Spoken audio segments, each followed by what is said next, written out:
অভিষেক বন্দ্যোপাধ্যায় সভাস্থলে পৌঁছেছেন, এখনো পর্যন্ত মঞ্চে আসেননি। তার মঞ্চে আসার অপেক্ষা আমরা করছি। তার আগে একটা ছোট্ট কথা তোমায় একটু বলি যে আমরা সকালবেলা থেকে যে বিষয়টা নিয়ে আলোচনা করছিলাম, এবারে কি 26-এ বাঙালি অস্মিতা, বাঙালির অত্যাচারকেই হাতিয়ার করবে তৃণমূল।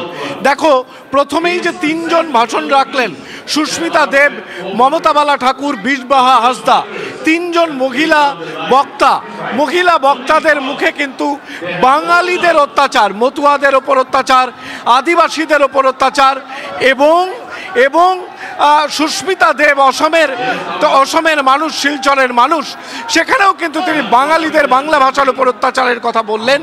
এবং তিনি আরও বললেন, মমতাদির নেতৃত্বে তৃণমূলকে জেতান না হলে বাংলা ভাষাকে বিদেশি ভাষা হিসেবে তকমা দিয়ে দেবে বিজেপি। অর্থাৎ এই মহিলা বক্তা, এটা যেমন খুব গুরুত্বপূর্ণ, পাশাপাশি প্রত্যেকটি বক্তা কিন্তু বাংলা ভাষা, বাঙালির ওপর অত্যাচার এবং আক্রমণের ইস্যুকে হাতিয়ার করছেন, এটা ভীষণই গুরুত্বপূর্ণ। এই মুহূর্তে আমরা দেখতে পাচ্ছি অভিষেক বন্দ্যোপাধ্যায় শহীদ বেদিতে মাল্যদান করছেন।